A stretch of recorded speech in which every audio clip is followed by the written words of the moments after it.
Since the late 19th century, this rare first-hand account of the Kelly gang's last stand has been in private hands. Next week, it will go on public display for the first time.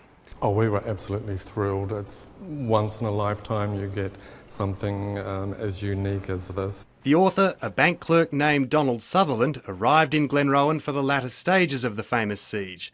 The Kellys had been holed up in the local inn, fighting off police who'd come by train from Melbourne. Sutherland saw Ned Kelly shortly after the bushranger was captured by police and wrote to his parents in Scotland, telling them, "Ned does not at all look like a murderer and bushranger. He's a very powerful man, aged about 27, black hair and beard with a soft, mild-looking face and eyes, his mouth being the only wicked portion of the face." It's this up-close, personal view of Ned Kelly at his most vulnerable that's exciting historians. I think the particular part of the letter that really stands out is the very human family element. Kelly lying wounded on the stretcher, his three sisters around him. Poor Ned, I was really sorry for him to see him lying, pierced by bullets and still showing no signs of pain. His three sisters were there also, Mrs. Skillion, Kate Kelly and a younger one. Kate was sitting at his head with her arms round his neck while the others were crying in a mournful strain. Kelly historian Alex McDermott says Sutherland's letter offers a different perspective from other first-hand accounts of the siege given by police or Kelly sympathisers.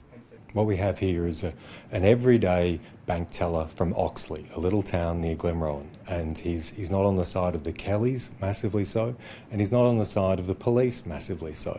It's that shining of a light of sort of everyday, ordinary reality into one of these very black and white, iconic moments in Australian history that, to me, is the real power of this letter by Sutherland. The letter has been in Sutherland's family for the past 133 years, first in Scotland and more recently in Canada. But his relatives recently donated it to the State Library of Victoria. It will be displayed at the library alongside Ned Kelly's armour and the bushranger's famous Jerilderie letter. It's a very generous gesture on behalf of the family to gift the letter to the State Library, and one for which we're extremely appreciative. To take the siege of Glenrowan, one of the most scrutinised events in Australian history, one of the most researched events in Australian history, and then have someone sort of tap you on the shoulder and say, "Oh, by the way, there's another account. No one knew about it. It just came up." It's a gem. The letter will be on public display from next week.